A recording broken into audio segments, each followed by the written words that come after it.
Good morning, students. How are you all? Welcome back to my channel Economics Fair Burner by Rishu Agrawal. तो students आज हम start करेंगे हमारा Indian economy का first chapter, Indian economy on the eve of independence. Students, पर उससे पहले मेरे इस चैनल को सब्सक्राइब करें और सभी वीडियोस को लाइक और शेयर करना ना भूलें। Let's start our first chapter, Indian economy on the eve of independence. तो स्टूडेंट्स, आप सब जानते ही हैं कि हमारी जो इंडिया है उसको ब्रिटिशर से इंडिपेंडेंस कब मिला? 1947 में। तो 47 में जब ब्रिटिशर्स यहाँ से गए तो इंडिया को टोटली एक्सप्लॉइट करके जा चुके थे। तो इसमें हमारा सबसे फर्स्ट जो हमारा कॉन्सेप्ट है वो है फीचर्स ऑफ इंडियन इकोनॉमी। तो ऐसे आपको पता है जैसे ब्रिटिशर्स जो थे वो हमारी इंडियन इकोनॉमी को टोटली एक्सप्लॉइट करके जा चुके थे। तो एट दैट टाइम जो हमारी इंडिया की इकोनॉमी के फीचर्स थे वो भी कुछ वैसे से ही थे। जैसे फर्स्ट इसका फीचर था स्टेगनेंट इकोनॉमी। तो स्टेगनेंट का मतलब क्या होता है? रुकी हुई इकोनॉमी।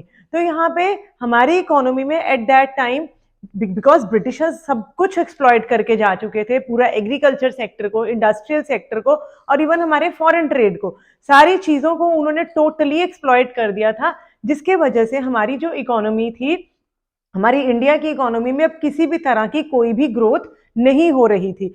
उसका रीजन बेसिक क्या था कि जो यहाँ पे था वो सब कुछ ब्रिटिशर्स लूट के अपने साथ ले जा चुके थे। तो इसीलिए हमारी जो इकोनॉमी थी एट दैट टाइम आफ्टर 1947 वो किसी भी तरह की कोई ग्रोथ नहीं दिखा रही थी। That is why the economy eight that time was a stagnant economy. इसमें सेकंड फीचर हमारा क्या है? Backward economy. बैकवर्ड इकोनॉमी वो होती है जिसका पर कैपिटा इनकम बहुत कम होता है। और यहाँ पे as because agriculture sector was totally ruined, industrial sector was totally ruined, क्योंकि हमारे यहाँ पे सिर्फ एक हैंडीक्राफ्ट इंडस्ट्री थी जिसको ब्रिटिशर्स ने सिस्टमैटिकली डिस्ट्रॉय कर दिया था। तो यहाँ पे इसीलिए हमारी जो इकोनॉमी थी वो बहुत बैकवर्ड थी। यहाँ पे जो per capita income was very low. Third हमारा यहाँ पे था dominance of agriculture. Because India के जो maximum population 72% of the population जो थी that was dependent upon agriculture for their survival. लेकिन अब जब वहां पे 72% जो लोग थे वो एग्रीकल्चर पे डिपेंडेंट थे, बट एग्रीकल्चर से जो आने वाला जीडीपी था वो सिर्फ 50% था। तो विच शोज कि हमारा यहाँ पे चाहे maximum population was dependent upon agriculture, but उससे आने वाली जो इनकम थी वो बहुत ज्यादा कम थी as compare to the population dependent upon it. इसके बाद हमारा फोर्थ जो फीचर है that is the heavy dependence on imports.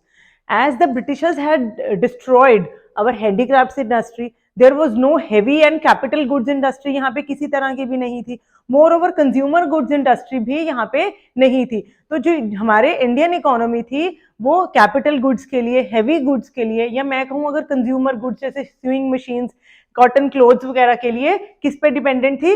बाहर फॉरेन कंट्रीज पे डिपेंडेंट थी। तो वहीं से ये सारी चीजों को इंपोर्ट किया जाता था because there was no heavy industry या कैपिटल गुड्स इंडस्ट्री और I can say consumer goods industries यहाँ पे नहीं थी। Fourth is the bleak industrialisation. अब ब्लीक इंडस्ट्रियलाइजेशन क्या होती है? इसको हम टू पार्ट्स में डिवाइड कर सकते हैं। One is the handicrafts and another is the capital and heavy goods. अब देखो हैंडीक्राफ्ट्स को तो जो ब्रिटिशर्स थे उन्होंने इसको सिस्टमैटिकली डिस्ट्रॉय कर दिया था धीरे धीरे धीरे। आप सबको पता है कि जो हमारा हैंडीक्राफ्ट इंडस्ट्री थी, उस जो हैंडीक्राफ्ट प्रोडक्ट्स हैं वो उनकी बहुत ज्यादा डिमांड है, फॉरेन कंट्रीज में डिमांड थी। पर धीरे धीरे ब्रिटिशर्स ने क्या किया? हमारी उस हैंडीक्राफ्ट इंडस्ट्री को डिस्ट्रॉय किया through their discriminatory tariff policy, जो हम आगे डिस्कस करेंगे। एंड यहाँ पे हमारे पास इंडियंस के बाद जब हमारे को इंडिपेंडेंस मिला तब गवर्नमेंट हैड नो फंड्स, उसके पास ना बहुत ज्यादा पैसा था, और मोर ओवर कि गवर्नमेंट जो थी वो अपने कौन से एरियाज में फोकस थी? Railways, power, communication and ports. Government का ध्यान ही नहीं था कि वो यहाँ पे कोई कैपिटल या हैवी गुड्स इंडस्ट्री को लगाए। तो इसीलिए यहाँ पे ब्लीक इंडस्ट्रियलाइजेशन था। फिर सिक्स्थ जो फीचर था हमारा इंडियन इकोनॉमी का that was the limited urbanisation. तो लिमिटेड अर्बनाइजेशन में क्या है कि हमारी जो इंडिया की मैक्सिमम पॉपुलेशन थी वो कहाँ रहती थी? रूरल एरियाज में। अब रूरल एरियाज कौन से एरियाज हैं? जहाँ पे दे हैड लिमिटेड अपॉर्चुनिटीज, वहां पे कुछ अपॉर्चुनिटीज नहीं थी ग्रोथ की। तो 86% जो हमारी पॉपुलेशन थी that used to live in the rural areas, और जबकि 14% सिर्फ पॉपुलेशन जो थी वो अर्बन एरियाज में रहती थी। तो these are all the features of the Indian economy on the eve of independence. तो स्टूडेंट्स, ये मैंने कुछ नोट्स बनाए हैं फीचर्स ऑफ इंडियन इकोनॉमी के, प्लीज आप इसका स्क्रीनशॉट लीजिए और इसको ऐसे ही रिवाइज करना, 6 मार्क्स का क्वेश्चन अगर तुम्हें आ जाए तो तुम ऐसे ही 6 जो पॉइंट्स हैं वो लिख सकते हो। इसको थोड़ा डिटेल में आप लिख देना। मैंने आपको सिर्फ एक एक लाइन बताई है कि इसमें किस चीज को आपने फोकस करके अपने पॉइंट को एक्सप्लेन करना है। तो स्टूडेंट्स अब हम करेंगे colonial exploitation of Indian economy by the Britishers. जो ब्रिटिशर्स थे उन्होंने हमारी इंडिया की इकोनॉमी को 3 तरह से एक्सप्लॉयट किया। First is through the agriculture sector, another is through the industrial sector and the third one is through the foreign trade। तो सबसे पहले हम उसमें पढ़ेंगे colonial exploitation of Indian economy through agriculture sector। अब जो ब्रिटिशर्स थे उन्होंने एग्रीकल्चर के थ्रू कैसे हमारी इंडियन इकोनॉमी को एक्सप्लॉइट किया? इट वाज बेसिकली या primarily through the zamindari system. तो जमींदारी सिस्टम को हम और भी क्या बोलते हैं? Land revenue system. जो ये जमींदारी सिस्टम था इसमें ब्रिटिशर्स ने क्या किया? एक ट्रायंगुलर रिलेशनशिप जो था वो एस्टेब्लिश किया। और वो ट्रायंगुलर रिलेशनशिप किन किन के बीच में था? It was between the government, the owners, और जिसको हम जमींदार्स भी बोलते हैं, जमींदार्स, एंड द फार्मर्स, जिसको टिलर्स बोलते हैं हम। तो इसमें ब्रिटिशर्स ने क्या किया? इन तीनों के बीच में, गवर्नमेंट, जमींदार्स और फार्मर्स के बीच में एक रिलेशनशिप एस्टेब्लिश किया, जिसमें जमींदार्स को उन्होंने क्या बनाया? ओनर्स बना दिया लैंड का। और इस पर जो काम करते थे, जो बेसिकली काम करने वाले लोग थे, उनको फार्मर्स या टिलर्स बनाया। और गवर्नमेंट खुद क्या करती थी? जमींदार से एक फिक्स्ड रेंट लेती थी। जमींदार जो थे वो गवर्नमेंट को क्या पे करते थे? Fixed rent. But they were free to exploit the farmers. मतलब क्या है कि जमींदार यहां से फार्मर से अपनी मर्जी का रेंट लेते थे और उसमें से कुछ फिक्स्ड अमाउंट जो थी वो गवर्नमेंट को देते थे। इस तरह से जमींदारों ने क्या किया कि फार्मर्स को लूटना शुरू कर दिया। उन्होंने इनसे मैक्सिमम जो था एक्सप्लॉइट किया फार्मर से, और उसमें से फिक्स्ड रेंट गवर्नमेंट को दिया, और जितना भी ये इनकम उनसे टिलर से ले रहे थे, they were spending that income on their luxuries. ये लोग अपनी लग्जरीज पे उस चीज को, इनकम को स्पेंड कर रहे थे, जबकि जो फार्मर्स थे, जो टिलर्स थे, उनके लिए मेयरली कुछ बचता था कि वो अपना सर्वाइव कर सकें। तो इस तरह से अब क्या हुआ? अब यहाँ पे जो फार्मर्स थे, जो बेसिकली मेन काम कर रहे थे, दे वर डिस्करेज। उनको डिस्करेजमेंट होता था कि हम लोग तो इतना काम कर रहे हैं तो हमें मिलता तो कुछ भी नहीं है। दैट इज वाई इनके बीच में एक लड़ाई थी, जिसके कारण हमारी एग्रीकल्चर ने बहुत ज्यादा सफर किया। तो इसमें सेकंड, इन्होंने एग्रीकल्चर सेक्टर को ब्रिटिशर्स ने कैसे एक्सप्लॉइट किया? Through forced commercialisation. जब तक ब्रिटिशर्स नहीं थे, हमारे यहाँ पे जो एग्रीकल्चरल फार्मर्स थे वो क्या करते थे? सिर्फ अपना ही फैमिली का पेट भरने के लिए जो एग्रीकल्चर फार्मिंग करते थे, उतना ही प्रोडक्शन करते थे जिससे उनकी फैमिली मेंबर्स का पेट भर सके। लेकिन ब्रिटिशर्स ने आके उनको कमर्शियलाइजेशन ऑफ एग्रीकल्चर सिखाया, बट वो जो कमर्शियलाइजेशन था that was not for the benefit of the farmers. But ये कमर्शियलाइजेशन उन्होंने कैसे की? फोर्सफुली की। फोर्सफुली मतलब they asked the farmers to grow the cash crops. अब कैश क्रॉप्स कौन सी थी? Those crops which were used as a raw material in the British industries. तो फिर फार्मर्स को फोर्सफुली बोला गया कि आप लोग कैश क्रॉप्स उगाओ। कैसी कैश क्रॉप्स? जैसे इंडिगो हो गया, कॉटन, जूट वगैरह, and these items were used as a raw material in the British industries. तो अब फार्मर्स को फोर्सफुली कैश क्रॉप्स उगाना पड़ा, और उनको क्या फॉरगो करना पड़ा उसके बदले में? Food crops. फूड क्रॉप्स अब नहीं उगा पा रहे थे because they have to grow the cash crops. तो इसका क्या रिजल्ट निकल के आया कि जो फार्मर्स थे उनको अब फूड क्रॉप्स के लिए दूसरों पे डिपेंडेंट होना पड़ा, उनको बाहर से खरीदने पड़े, जिसके कारण उनका क्रेडिट नीड्स जो थी फिर से और बढ़ गई, और वो धीरे धीरे एक इंडेटेडनेस के नीचे दबते चले गए। थर्ड, हमारा जो ब्रिटिशर्स ने किस तरह से एक्सप्लॉइट किया हमारे एग्रीकल्चर सेक्टर को? It was through the lack of investment in agriculture. अब ब्रिटिशर्स जो थे वो तो सिर्फ अपने लिए, अपने बेनिफिट के बारे में सोचते थे। उन्होंने सोचा ही नहीं कि अगर हमारी एग्रीकल्चर प्रोडक्टिविटी जो कम है उसको कैसे इंक्रीज किया जाए। हमारा जो एग्रीकल्चर था वो बेसिकली क्या था? It was very uncertain. ये रेनफॉल पे डिपेंडेंट था। अगर तो अच्छी रेनफॉल हो जाती थी तो क्रॉप भी अच्छा ग्रो कर जाता था, और अगर रेनफॉल नहीं होती थी तो क्रॉप्स पे बहुत बुरा असर पड़ता था। तो यहाँ पे ब्रिटिशर्स ने या गवर्नमेंट ने किसी भी तरह का हमारे इंफ्रास्ट्रक्चर पे या इरिगेशन फैसिलिटीज पे कोई भी इन्वेस्टमेंट नहीं किया, जिसकी वजह से भी हमारी एग्रीकल्चर की जो प्रोडक्टिविटी थी वो बहुत कम थी एट दैट टाइम। चौथा क्या था? The fourth was the gulf between owners and tillers of the soil. अब ओनर्स कौन थे? Zamindar, as we have discussed in the zamindari system, and tillers were the farmers. अब जमींदार क्या करते थे? उनसे मैक्सिमम इनकम लेते थे और फिक्स्ड रेंट गवर्नमेंट को देते थे। तो इससे क्या हुआ, और वो अपनी जो इनकम थी वो अपनी लग्जरीज पे स्पेंड कर रहे थे, और इनके बीच में जो एक गल्फ था वो बढ़ गया। कैसे? क्योंकि फार्मर्स को बहुत कम मिल रहा था, तो फार्मर्स को कम मिल रहा था जिसकी वजह से they were merely given for their subsistence, उनको अपना जो सर्वाइवल था वो भी वो बहुत मुश्किल से कर पा रहे थे, जबकि उनकी जितनी कमाई थी वो सब जमींदारों के पास जा रही थी, and they were spending that income on their luxuries only. अब है सेकंड, किस तरह से ब्रिटिशर्स ने हमारी इंडियन इकोनॉमी को एक्सप्लॉइट किया? It is through the industrial sector. अब इंडस्ट्रियल सेक्टर में ब्रिटिशर्स ने क्या किया?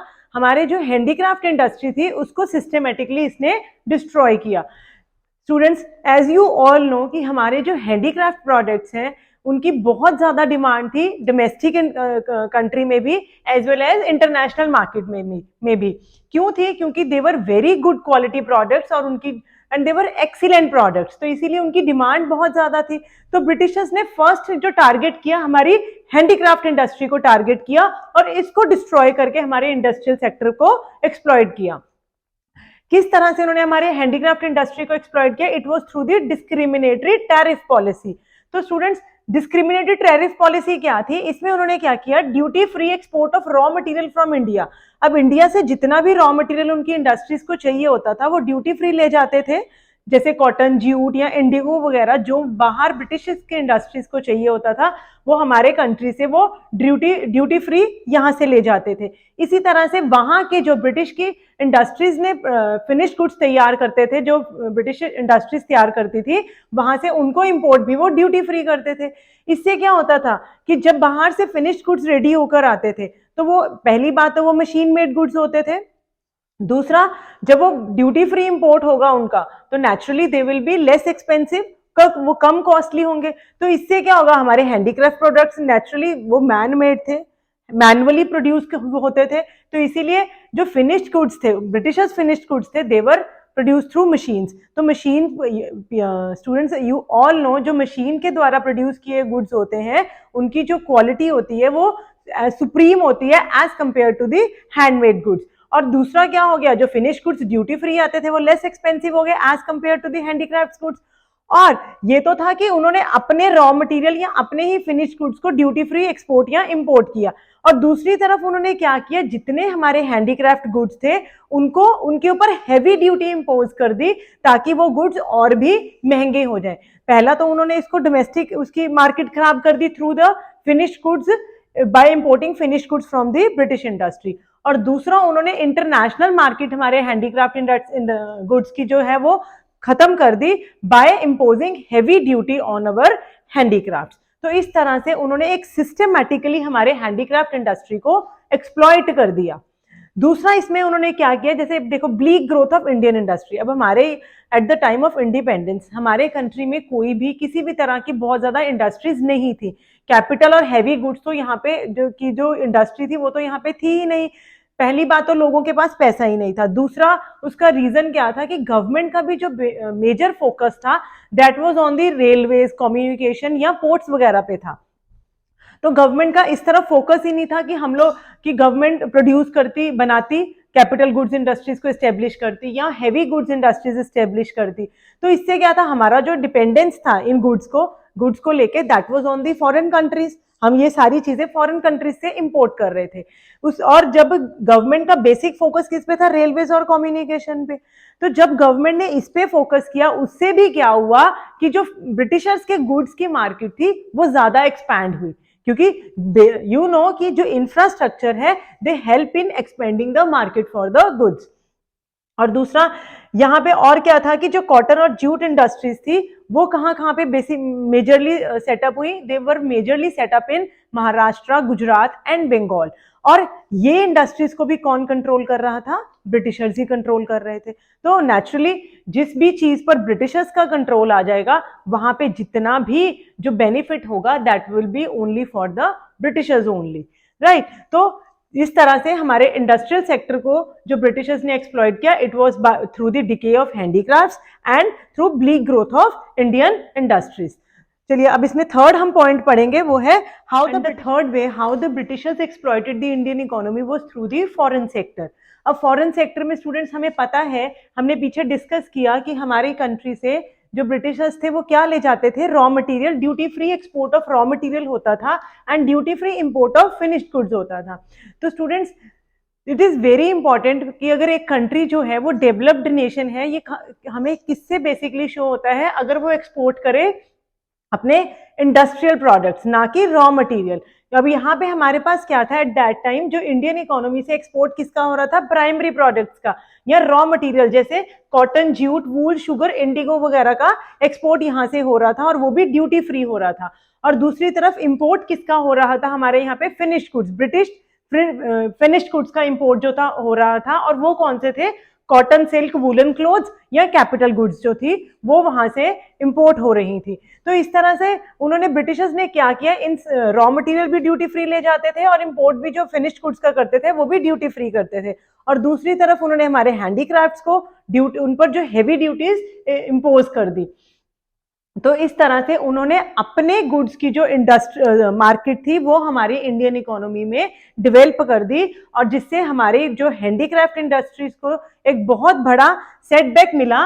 एंड उनकी जो डिमांड थी वो डोमेस्टिक और इंटरनेशनली दोनों तरफ से कम कर दी, और उन्होंने अपने, ब्रिटिशर्स ने अपने प्रोडक्ट्स की जो डिमांड थी वो हमारी इकोनॉमी में इंक्रीज कर दी थी। दूसरा, फॉरेन ट्रेड को उन्होंने किस तरह से एक्सप्लॉइट किया, through the monopoly control of foreign trade. अब मोनोपोली कंट्रोल, हमारा जितना भी फॉरेन ट्रेड था वो मैक्सिमम किसके साथ था, more than 50% of our foreign trade was directed towards the Great Britain. No doubt हम चाइना, श्रीलंका जैसे और भी कंट्रीज के साथ हमारा फॉरेन ट्रेड हो रहा था, बट वो भी सारा कौन कंट्रोल कर रहा था, ब्रिटिशर्स ही कंट्रोल कर रहे थे। और फिर उसके ऊपर और ज्यादा कंट्रोल करने के लिए ब्रिटिशर्स ने 1869 में स्विस कैनाल को एस्टेब्लिश किया, जिससे उन्होंने अपना जो कंट्रोल था, हमारा फॉरेन ट्रेड के ऊपर जो कंट्रोल था, ब्रिटिशर्स ने और भी इंटेंसिफाई कर लिया by the opening of the Swiss canal in 1869। तो थर्ड क्या था, surplus trade but only for the benefit of the Britishers. अब सरप्लस फॉरेन ट्रेड क्या होता है, whenever exports are more than our imports. तो एट दैट टाइम हमारी Indian economy में भी जो हमारा एक्सपोर्ट था, किस चीज का एक्सपोर्ट था, it was the export of raw material was more than the import of the finished goods. तो that means that was the favourable part for the India. अब इंडिया के एक्सपोर्ट्स ज्यादा थे, तो यहाँ पे दैट मीन्स कि हमारी इंडियन इकोनॉमी को क्या करना चाहिए था, डेवलप करना चाहिए था, बट उसका उल्टा हो रहा था। जो भी हमारा फेवरेबल फॉरेन ट्रेड से फेवरेबल सरप्लस आ रहा था, उसको ब्रिटिशर्स किस काम के लिए यूज कर रहे थे, for meeting there administrative expenses and for meeting the expenses of Wars fought by the Britishers. तो इन दोनों के लिए वो लोग सारा का सारा सरप्लस जो थे वो यूज कर रहे थे। उन्होंने इस बारे में सोचा ही नहीं थी कि इस सरप्लस को हम इंडियन इकोनॉमी की डेवलपमेंट के लिए यूज करें। Instead of that they used it for their own benefits only. और दूसरा क्या था, यहाँ पे अभी भी चाहे सरप्लस था ट्रेड, फॉरेन ट्रेड चाहे जो था वो सरप्लस था, बट इवन देन हमारे इकोनॉमी में जो एसेंशियल आइटम्स की सप्लाई थी वो अभी भी बहुत डेफिशिएंट थी, बहुत कम थी। जैसे फूड ग्रेन्स या क्लोथ्स वगैरह की जो सप्लाई थी वो बहुत यहाँ पे कम थी। तो दैट मीन्स क्या है कि सरप्लस ट्रेड का फायदा किसको मिला, सिर्फ ब्रिटिशर्स को मिला। हमारे इंडियन लोग जो थे अभी भी वो बहुत ज्यादा इससे सफर कर रहे थे। तो students, this was all about our first chapter of Indian economy on the eve of independence, जिसमें ब्रिटिशर्स ने 3 वेज से हमारी इकोनॉमी को एक्सप्लॉइट किया, through the agriculture sector, industrial sector and foreign trade. तो स्टूडेंट्स, ये इसका स्क्रीनशॉट आप जरूर ले लीजिए। अगर स्टूडेंट्स में कहीं पे मिस भी कर दूं स्क्रीनशॉट लेने के लिए आपको बोलना, तो प्लीज आप खुद ले लिया करिए और वीडियो को दोबारा बैक करके उसमें से स्क्रीनशॉट ले लेना प्लीज स्टूडेंट्स।